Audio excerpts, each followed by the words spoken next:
My peaceful creek became a battleground when the HOA declared it a danger to children and forced me to drain it. They never expected what would happen when the water found a new path. What would you do if the same people who destroyed your sanctuary suddenly found their own homes sinking into a swamp of their own making? Water splashed against my boots as I walked along my creek bed, listening to the gentle babbling that had soothed me for the past 11 years. Birds chirped overhead while dragonflies skimmed across the surface of the water. This little stream running through my backyard was my favorite thing about my home in Riverstone Heights. After long days fixing other people's plumbing problems, I'd sit by this creek and feel my stress wash away. "Mr. Jackson! Hey, Mr. Jackson!" I turned to see Timmy and Sarah Thompson waving from the edge of my property. These neighbor kids often came by to catch frogs or watch minnows dart between the rocks. "Can we look for tadpoles today?" Timmy called out. "Sure thing," I replied, smiling at their excitement. "Just remember to put them back when you're done." I watched them carefully step from stone to stone, their parents comfortable letting them explore under my supervision. My creek wasn't deep, barely reaching my ankles at its fullest, but it was alive with tiny creatures that fascinated the neighborhood children. Little did I know this peaceful scene would soon become a war zone. The first hint of trouble came in the mail a week later. A thick envelope with Maple Valley Homeowners Association, printed in fancy gold letters on the corner. Strange, since our area had never had an HOA before. Inside was a welcome letter explaining that our previously unregulated neighborhood had been incorporated into the existing Maple Valley HOA from the newer development next door. I frowned at the attached paperwork, monthly dues, architectural review requirements, and pages of rules about everything from grass height to holiday decorations. At the bottom was a signature line with an ominous note: "Failure to return signed agreement within 30 days constitutes acceptance of terms." I tossed it aside, planning to ignore it. That strategy lasted exactly 3 days until Karen Westfield appeared at my door. "Good afternoon," she said, her smile tight and practiced. "I'm Karen Westfield, the Community Standards Director for Maple Valley HOA. I noticed you haven't returned your membership agreement." "I'm not interested in joining," I said simply. Her smile didn't waver. "I'm afraid it's not optional. Your property deed includes a provision allowing for HOA formation if 75% of area homeowners agree, and we've reached that threshold." "That can't be right," I argued. "I've owned this place for over a decade." She handed me a highlighted copy of something that indeed appeared to be from my property documents. The previous owners never activated it. "We're just helping bring consistency to the whole area." I reluctantly signed the papers, but my stomach nodded as I handed them over. "Wonderful," Karen said, tucking them into her folder. "Our first neighborhood meeting is Thursday night," she added, peering over my shoulder toward my backyard. "We'll need to discuss that unauthorized water feature." "Water feature?" I asked, confused. "It's a natural creek," I protested. "It was here before my house was built. Natural or not, it poses safety concerns. The Thompson children could wander in and get hurt." I couldn't believe what I was hearing. The Thompsons bring their kids here specifically to play in the creek. They love it. "Well, Mr. Jackson, unattended water features are against HOA regulations. We'll address it at the meeting." Thursday evening found me sitting in a folding chair in the community center, surrounded by neighbors looking equally confused about this sudden HOA takeover. Karen stood at the front beside a man she introduced as Richard Westfield, HOA president, and not coincidentally, her husband. "We're excited to welcome Riverstone Heights residents to the Maple Valley family," Richard announced. "Your homes will benefit from our proven property value protection strategies." I glanced around. Some neighbors nodded appreciatively, while others looked as skeptical as I felt. The meeting dragged on with discussions about mailbox standardization and approved fence heights. Just when I thought they'd forgotten about my creek, Karen clicked to a new slide in her presentation. A photo of my backyard. "Moving on to safety concern," she said. "This unauthorized water feature on Elm Street poses an immediate drowning risk to children." I stood up. "That's my property, and that's a natural creek that's been there for decades. It's not a feature I installed." "The bylaws clearly state all water features must be approved and properly fenced," Karen replied, not bothering to address my point. It's literally 4 inches deep, I countered. Mrs. Thompson raised her hand. My children play in that creek all the time. It's perfectly safe. Karen's eyes narrowed. And do you have liability insurance covering potential accidents on Mr. Jackson's property, Mrs. Thompson? The question silenced the room. The rules exist for everyone's protection, Richard added smoothly. We need that creek either properly fenced with a locking gate or filled in within 30 days. After the meeting, I approached the Westfields. A fence around a natural waterway makes no sense. Wildlife needs access. Wildlife is another issue entirely, Karen said. Raccoons, possums, they carry diseases. The creek attracts them to our neighborhood. Your neighborhood? I've lived here way longer than you have, I retorted. Richard put his hand on my shoulder. Look, we're just following the bylaws everyone agreed to. We'll be sending an inspection team tomorrow. I'd suggest compliance. The fines can add up quickly. I shrugged off his hand and walked away, my mind racing. Something about this felt wrong, beyond the obvious overreach. Back home, I pulled out my property survey and studied it carefully. The creek entered my property from the northeast corner, flowing from the direction of the newer development, where, coincidentally, the Westfields had their massive house. I grabbed a flashlight and walked upstream, following the creek beyond my property line. In the growing darkness, I traced it through a wooded area between developments until I found myself at the edge of a small retention pond behind the newer homes. As my light swept across the water, something metallic reflected back. Waiting carefully at the edge, I discovered a drainage pipe, partially hidden by cattails. A pipe that fed directly into my creek. I pulled out my phone and snapped photos, then followed the pipe back toward the houses. It led straight to the newest section of the development, right where the Westfields and other HOA board members all lived. I was still putting the pieces together when the sound of an approaching golf cart made me duck behind a tree. Through the leaves, I watched Richard Westfield drive up to the pond's edge. He got out, looked around carefully, then dumped something from a container into the water. As he drove away, I crept forward and shined my light on the pond's surface.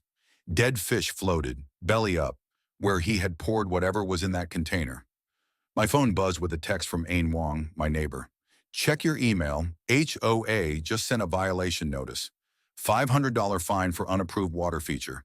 Says drain the creek in 30 days or $100 daily penalty. I stared at the message, then back at the poison pond. This wasn't about safety or rules. Something much bigger was happening, and my little creek had somehow become the center of it all. The inspection team arrived the next morning at 7:30, as promised. Karen Westfield, along with two men I recognized from the meeting as fellow board members, marched across my lawn without waiting for permission. I stood in the doorway of my house, arms crossed, watching them trample over my yard. Good morning, I called out, stepping onto my porch. Can I help you? Official HOA inspection, Karen announced, barely glancing my way, as she snapped photos of my creek, pointing at it and murmuring to her companions. I followed them around my property, my frustration growing as they ignored my attempts to speak. They didn't care about the plants they trampled underfoot or the privacy I had worked so hard to maintain. My vegetable garden was the first casualty. That's my tomato plants you're standing on, I said sharply. You'll need to move this garden anyway, Karen replied dismissively. Vegetable gardens must be in backyard areas not visible from the street. It's in my backyard, visible from the side street, I countered, pointing toward the road that ran along the far edge of my property. Section 8, paragraph 3 of the bylaws, she shot back, not even looking up from her camera. For the next 45 minutes, they photographed, measured, and made notes about everything they could find wrong with my creek. Karen's face lit up each time she found something new to criticize. Excessive wildlife attraction, improper plant species, potential mosquito breeding ground. These are native plants that naturally grow along waterways, I argued. And moving water doesn't breed mosquitoes. Standing water does. Karen smiled thinly. Are you an environmental scientist, Mr. Jackson? No, I'm a plumber who understands water systems, I replied, feeling my patience wearing thin. Well, I'm sure the board will take your expertise into consideration, she said, her voice dripping with sarcasm. After they left, I called the only lawyer I knew, Marta Rodriguez, who had helped with my mother's will last year. HOAs had considerable power, she explained after hearing my situation. Your agreement gives them authority to regulate aesthetic and safety issues, she said. But it's a natural creek. It's been here longer than any of the houses. It doesn't matter in HOA law, she sighed. They can regulate anything visible on your property. You can fight it, but honestly, it could take years and thousands in legal fees. 3 days later, the certified letter arrived, a $500 fine for an unapproved water feature, with orders to drain the creek within 30 days or face additional daily penalties of $100. That evening, Mrs. Thompson knocked on my door, her children hovering behind her. We heard about the creek, she said apologetically. The kids are heartbroken. Timmy looked up at me with red-rimmed eyes. Can't you save the frogs, Mr. Jackson? I'm trying, buddy, I promised, though I had no idea how. After they left, I spread out maps of the neighborhood on my kitchen table. Something still didn't add up about the Westfield's aggressive push to eliminate my creek. I found an old geological survey online and compared it with current property maps. The creek didn't start on my property. It originated from an underground spring near the highest point of the neighborhood, which was now covered by the newest section of homes, including the Westfield's giant house. The next day, I visited the county records office, hoping to find more information about the development's water management plan. As I was examining property documents, someone tapped my shoulder. Fighting the creek battle? Asked Elaine Wong, my neighbor from 2 streets over. Her friendly face was a welcome sight. How did you know? I asked, half laughing. We've all been there, she said grimly. They forced me to remove my koi pond last month. It had been there for 15 years. My grandmother cried for days. I'm sorry, I said, suddenly realizing I wasn't the only victim of the HOA's overreach. Elaine glanced at the map spread before me. Finding anything interesting? Maybe, I said. Did you know this whole area used to be wetlands? The developer filled it in to build those new houses. Her eyebrows rose. Including the Westfield's place? Especially their section, I confirmed, feeling a chill run down my spine. And get this, I think they're diverting groundwater through my creek. Elaine's expression hardened. You should talk to Dr. Martinez at the community college. He fought the development 5 years ago, said it would cause drainage problems. No one listened. That afternoon, I found Dr. Martinez in his cramped office, surrounded by stacks of environmental impact reports. Of course, I remember that development, he said, pushing his glasses up. Terrible plan. They built on a natural spring system without proper mitigation. He pulled out a topographical map. See these blue lines? Underground water channels. They run right under those new houses and drain into your creek. I nodded. Exactly. My creek is an essential relief valve for groundwater pressure. If you close it off, he made an explosive gesture with his hands. The water has to go somewhere. Physics always wins, I murmured. Exactly, Doctor. Martinez agreed. Water follows the path of least resistance. Armed with this knowledge, I attended the next HOA meeting. When it came time for resident comments, I approached the microphone. I'd like to discuss the environmental impact of removing my creek, I began, my voice steady. According to geological surveys, it's part of a critical watershed system that helps prevent flooding. Karen immediately cut me off. The association has already consulted experts on this matter. Which experts? I challenged. Because I've spoken with Dr. Martinez from the Environmental Science Department, and he says, we're not here to debate settled issues, Richard interrupted. The violation stands. Next speaker, please. As I returned to my seat, I noticed several neighbors giving me thoughtful looks. After the meeting, Mrs. Thompson and 3 other homeowners approached me in the parking lot. We believe you, Mrs. Thompson said quietly. Karen's been using safety concerns to control everyone. Last month, she made the Patels remove their decades-old oak tree because acorns are choking hazards. I'm fighting this, I told them, but I need help. They nodded. We're with you, Sarah Thompson said, determination in her eyes. The storm was just beginning, and it was clear that the HOA wasn't going to stop, but now neither was I. 3 days later, the certified letter arrived. The HOA had given me an ultimatum. Drain the creek or face escalating penalties.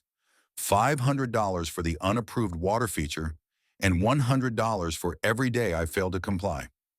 I stood in my kitchen, holding the letter in my hands, staring at the words that made my stomach turn. It was a clear declaration of war. The next morning, I walked out into my yard, taking in the quiet of my creek for what might be the last time. The water flowed gently, as it always had, over rocks smoothed by centuries of passage. The birds were still singing, the frogs still croaking from the banks, but something was changing, and I knew that by the end of the month it might all be gone. I needed answers. I needed allies. And most of all, I needed a plan. That afternoon, I sat down at my kitchen table, surrounded by maps, surveys, and the official documents I'd gathered over the past few days. The Westfields had set a dangerous precedent. They had used the HOA to enforce their will on a neighborhood that was once free of their influence. But this wasn't just about me. It was about everyone who had been affected by their overreach. My phone buzzed. It was Elaine Wong. "Check your email," she wrote. "The HOA just sent out a notice of another fine. They're targeting everyone with an unauthorized water feature now. They're ramping up the pressure." I leaned back in my chair, feeling a deep sense of urgency. This had become more than a personal fight. It was a community-wide battle. I called Elaine immediately. "They're pushing for something bigger," I said. "We need to stand together, or they'll pick us off one by one." "I agree," Elaine replied, her voice tense but resolute. "What's your plan?" "I'm going to talk to the neighbors. We need to show the HOA that they can't bully us into submission. I've been digging into the history of this neighborhood, and I've found something interesting." Elaine was quiet for a moment, then asked, "What is it?" "The creek is part of the natural watershed system. It's crucial for maintaining water balance in the area. Without it, the groundwater pressure is going to shift, and it'll affect everyone downstream. The Westfields built their house on the highest point of the neighborhood, right on top of a natural spring. If the creek is drained, all that water has to go somewhere. It's going to create problems for everyone." Elaine let out a breath. "If that's true, we have a much stronger case than just an unauthorized water feature. This could be a legal battle." I nodded. "Exactly. I'm going to start reaching out to neighbors and see who's with us. If we have enough support, we can challenge the HOA's authority. But we need to move fast." That evening, I walked door to door, talking to anyone who would listen. It wasn't easy. Many of the neighbors were afraid of speaking out. Some were intimidated by the fines. Others didn't want to get on Karen Westfield's bad side. But after a few conversations, I began to see a shift. People were starting to listen, to understand that this wasn't just about a creek. It was about the larger issue of the HOA's unchecked power. By the end of the week, I had enough signatures for a petition. The momentum was building. More and more neighbors were willing to stand with me. People who had been silent for years were finally ready to speak up. We had a plan. We would challenge the HOA's actions, not just in terms of the creek, but the way they were slowly suffocating the neighborhood with rules and regulations. I was starting to feel a sense of purpose. This wasn't just about saving my creek. It was about reclaiming our community from the Westfields and their HOA tyranny. That weekend, we gathered at Elaine's house for a strategy session. The room was packed with neighbors, some familiar, some new faces. Elaine and I had reached out to as many people as we could, and this meeting would set the tone for the rest of our fight. "Thanks for coming," Elaine said, standing at the front of the room. "We're all here because we've had enough. We can't let the HOA push us around anymore. We're fighting for our homes, for our rights, and for the future of Riverstone Heights." I stood up, holding up the petition we'd gathered. "This isn't just about my creek," I said, meeting the eyes of the group. "It's about all of us. The HOA has been overstepping its boundaries for too long. They've been using fines, intimidation, and threats to force us into compliance. But now it's time to fight back." A murmur of agreement swept through the room. "We've got the facts on our side," I continued. "I've spoken with Dr. Martinez, an environmental expert. This creek is a vital part of the local watershed. If they drain it, it's going to cause serious problems for the neighborhood. The Westfields built on top of a natural spring, and now they're trying to cover up their mistake by draining the creek. But they can't just make this go away. Water follows the path of least resistance, and without the creek, the groundwater is going to flood their property, and ours." Elaine jumped in. "We've already contacted several attorneys who specialize in environmental law. We have a solid case, but we need to get the community behind us. If we have the majority of homeowners, we can force a vote and take action. We can't let the HOA decide our fate for us." The room buzzed with energy. For the first time in weeks, I saw hope on my neighbors' faces. They were ready to stand up, to take action, and to protect their homes and their rights. As the meeting came to a close, I felt a surge of determination. This wasn't going to be easy. The Westfields were powerful, and the HOA had deep pockets. But we had something they didn't: our community, our voices, and the truth on our side. We were ready for the fight. The storm was coming, both literally and figuratively, and now we were prepared to face it head on. The HOA had made a dangerous mistake, and they were about to find out just how much damage a group of determined neighbors could do when they had nothing left to lose. The days that followed felt like a whirlwind of meetings, phone calls, and late-night strategy sessions. The momentum we had gathered in the neighborhood was palpable. Each day, more people joined our cause. Neighbors who had once been too afraid to speak out, now standing alongside us, ready to take a stand. But the HOA wasn't backing down. If anything, they were escalating their efforts to remove my creek and maintain control over the entire community. It wasn't just the fines anymore. The Westfields had enlisted the help of contractors, and they were starting to push their agenda with greater force. Heavy machinery appeared on the property next door, and I couldn't help but feel that the HOA's goal was now more than just draining the creek. It was about sending a message. One evening, as I sat on my porch, watching the last of the daylight slip away over the now empty creek bed, I received a call from Elaine. Her voice was frantic. "They're doing it. They're actually going to drain it tomorrow," she said, her words coming out in a rush. "I've just heard from several neighbors. Someone saw the contractor's trucks roll up to your property." A wave of dread washed over me, but I forced myself to stay calm. "I'll be there in an hour," I said, already standing up, grabbing my jacket and heading out the door. When I arrived at Elaine's house, the living room was packed with neighbors, all talking in low, urgent tones. They knew what was coming. "We have to stop them," I said, my voice cutting through the chatter. "We can't let them destroy the creek like this. We've been preparing for this moment, and now it's here." Elaine gave me a tight smile. "We're all in this together. Everyone's ready to fight. Let's do this." A few minutes later, we made our way to the Westfields' property, where the contractors had set up camp. The hum of heavy machinery filled the air, and I felt my stomach tighten. This wasn't just a dispute anymore. It was a battle for our homes, our way of life. As we approached, Richard Westfield emerged from the house, his usual smug expression replaced with a look of thinly veiled frustration. "Mr. Jackson," he said, his tone dripping with false politeness, "I trust you've had enough time to think about your position." "I've thought about it, Richard," I said, my voice steady, "and I've come to a conclusion. The creek stays. You can't just come in here and destroy something that's been part of this land for decades. It's not just about aesthetics. It's about the environment, the groundwater, and the safety of every homeowner in this neighborhood." Richard's face darkened. "You're wasting your time. This has nothing to do with the environment.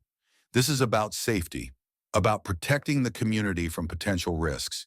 And if you don't comply, you'll be responsible for the consequences." I took a deep breath. "You've already caused the consequences, Richard. The removal of the creek is what's going to lead to flooding. The neighborhood was built on wetlands, and now the groundwater is being forced to find a new path. Do you really think you can control where it goes?" Richard stepped closer, his voice lowering. "You're making a big mistake, Mr. Jackson. If you don't get out of my way, you'll regret it."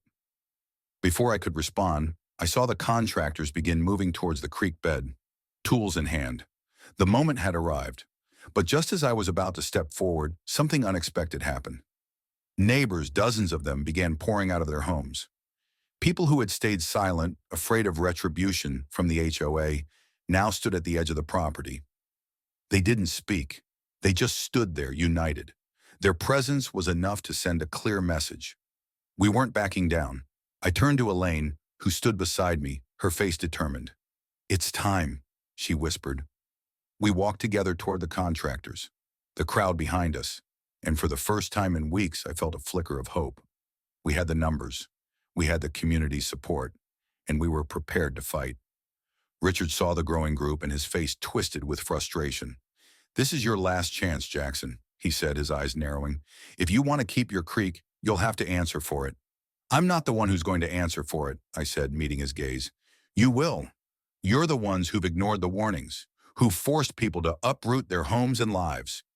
You're the ones who are about to cause irreparable damage to this entire neighborhood. As I finished speaking, the sound of approaching sirens filled the air. A police car pulled up, followed by a fire truck and an ambulance.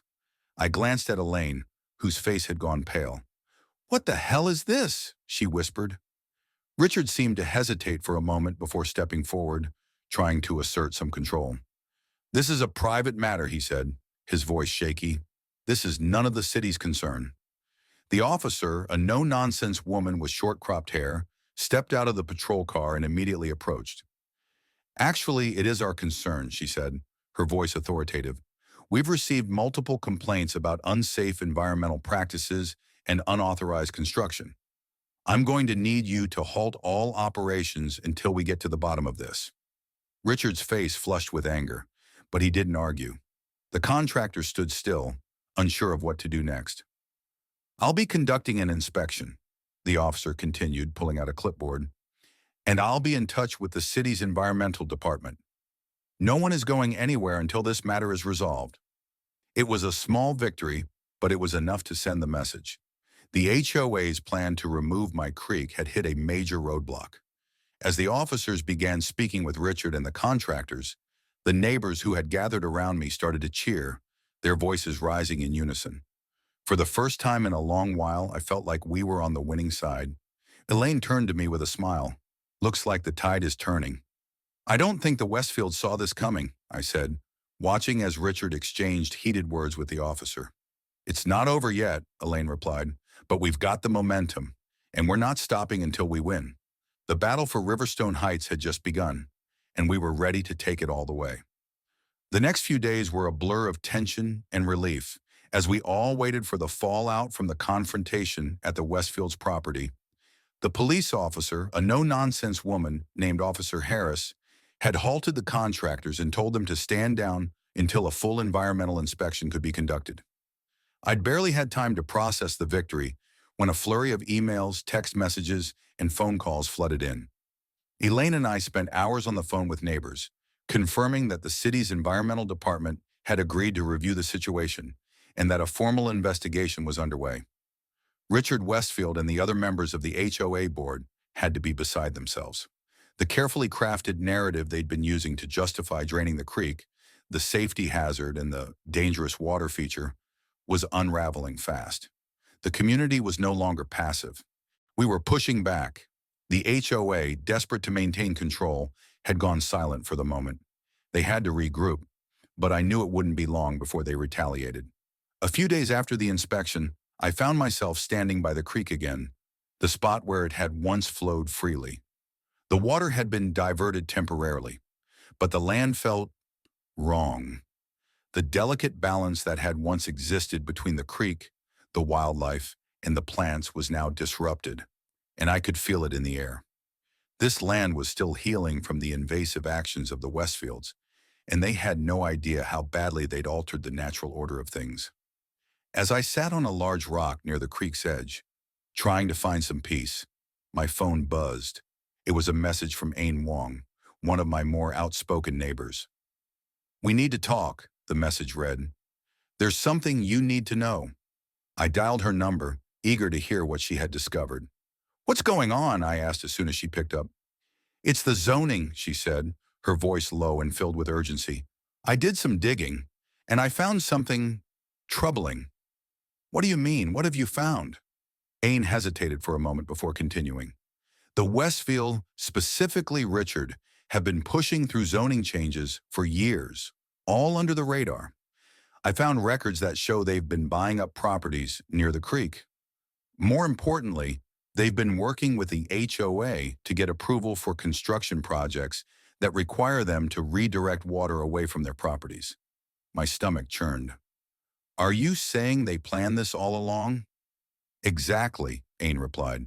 "They've been systematically diverting the natural flow of water to protect their property and increase its value. They've been manipulating the system." The implications of her words hit me hard. Richard Westfield, the HOA president, wasn't just using his position to control the neighborhood. He was using it to safeguard his own financial interests. The HOA was more than just a homeowners association. It was a tool for the Westfields to carry out their personal agenda, bending rules and breaking laws to make sure they profited. "Do you have proof of this?" I asked, my voice steady despite the shock I was feeling. "I do," she said, her voice filled with resolve. "I found evidence in the zoning permits and correspondence between the HOA and the City Council. The Westfields have been involved in every major decision about the area's drainage system. They've been pushing for changes to benefit their land, and they've been getting away with it because no one's ever questioned them before." I rubbed my temples, feeling the weight of the situation. We weren't just fighting for a creek anymore. We were fighting for the integrity of our entire neighborhood. If Richard had manipulated the zoning laws to redirect water, it meant the flooding wasn't a mistake. It was a consequence of his greed. "I need you to send me everything you have," I said, my voice firm. "We're going to expose this." "I'll get it to you tonight," Ain said. "We need to move fast before they cover it all up." That evening, I gathered with Elaine and several other neighbors at my house. We had been preparing for this moment, but now the time had come to confront the full extent of the Westfield's corruption. Ain had sent me the documents she had found, and as we pored over them, it became clear. The Westfields had been quietly altering the neighborhood's water management systems for years. The documents revealed that the Westfields had been directly involved in pushing zoning changes that reclassified the area surrounding the creek as non-wetland property. This change allowed them to build on land that would have otherwise been restricted, all while pushing the natural water flow into areas that would benefit their property. As we reviewed the records, a sense of anger began to rise in the room. This wasn't just about a creek anymore. It was about a community that had been systematically manipulated for the benefit of a single family. It was about power, greed, and deception. "We have enough to bring this to the public," I said, my voice determined. "This isn't just a fight for my creek. It's a fight for every homeowner in Riverstone Heights." Elaine nodded. "We need to go public with this. Expose the Westfields for what they really are." That night, I called the reporter from the local newspaper who had interviewed me during the flooding crisis. I briefed her on the new information Ain had uncovered, and she immediately agreed to investigate further. She said she'd bring a camera crew the next day. By the time the next HOA meeting rolled around, we were ready. We had a plan to confront the Westfields with the truth. Armed with documents, recordings, and photos, we arrived at the community center that evening. The room was packed, more so than usual. The air was thick with anticipation. As we walked into the room, Karen and Richard were already seated at the front, their usual smug expressions in place. But tonight, I wasn't afraid. I was ready. Richard banged the gavel, trying to bring the meeting to order, but it was clear he was rattled. His eyes kept darting to the door as if he were expecting someone to arrive. "Let's begin the meeting," he said, his voice tight. But before he could continue, Elaine stood up and walked to the front, holding a stack of papers. "I think it's time we talked about what's really going on here," Elaine said, her voice loud enough for everyone to hear. She spread the documents across the table for all to see. The room went silent as Elaine began to read through the zoning records, the emails, and the correspondence that tied Richard Westfield to the changes in our neighborhood's water systems. "These records show," she said, "that the Westfields have been directly involved in manipulating zoning laws to redirect water flow for their own benefit. The flooding in this neighborhood, our homes being damaged, isn't an accident. It's the result of decisions that Richard and his wife, Karen, have made behind closed doors. They've been using their power to protect their property at the expense of everyone else here." Gasps filled the room. People exchanged stunned looks as the reality of what had been happening became clear. Richard's face turned crimson, his mouth opening and closing as if he were searching for words, but none came. "I demand you stop these lies immediately," Richard shouted, standing up, his voice cracking with anger. "This is slander." "It's the truth," I said, my voice calm but resolute. "And it's about time the truth came out." The reporter from the local newspaper stepped forward, camera rolling, and approached Richard and Karen. "Would you like to comment on the allegations?" she asked, her microphone poised for an answer. Richard's eyes flared, and he looked around at the room full of witnesses. But this time, there was no escape. The truth had come to light, and there was no going back. The fallout from that night was swift. The article went live the next day, detailing the Westfields' manipulation of the zoning laws and the impact their decisions had on the entire neighborhood. The local government launched an investigation into the claims, and soon enough, the HOA board was under scrutiny. The Westfields tried to deny everything, but it was too late. Their carefully constructed house of cards had come tumbling down. As I stood by the creek the next morning, watching the water flow again, I knew that we had won. The battle wasn't over yet, but we had taken the first step toward reclaiming our neighborhood, and we weren't going to stop until justice was done. The days following the exposure of the Westfields' manipulation felt like a whirlwind of both relief and anticipation. The investigation into the zoning changes began, and the pressure on the HOA intensified. Richard and Karen Westfield, once so confident in their control, were now scrambling to salvage their reputation and avoid further scrutiny. But the truth had already come out, and there was no turning back. The HOA board, facing mounting pressure from the community and the media, began to fracture. Several members resigned, unwilling to be associated with the corruption that had been uncovered. Others, who had remained silent for too long, finally spoke out, admitting that they had been coerced into supporting the Westfields' agenda. It was clear that the power structure in Riverstone Heights was shifting, and the Westfields' reign was coming to an end. As the weeks passed, the neighborhood slowly began to heal. The creek, once a symbol of division, became a point of unity for the community. The restoration efforts began in earnest, as contractors worked to undo the damage done by the HOA's hasty decisions. The water slowly trickled back into its natural path, bringing life back to the land that had been artificially altered for so long. At the first neighborhood meeting after the Westfields' fall from grace, Elaine stood at the front of the room, addressing the crowd. "This isn't just about winning against the Westfields," she said, her voice steady but filled with emotion. "It's about reclaiming our community. It's about taking back the power that was stolen from us. We've learned that when we stand together, when we fight for what's right, we can make a difference. And this neighborhood, our home, will never be the same again." The applause that followed was deafening. People cheered, some with tears in their eyes, as they realized that they had not only reclaimed their creek, but also their sense of agency and power. The neighborhood that had once been ruled by fear and manipulation was now a place of solidarity and hope. The lesson from the story. The story of Riverstone Heights and its battle for the creek is more than just a tale of corruption and legal battles.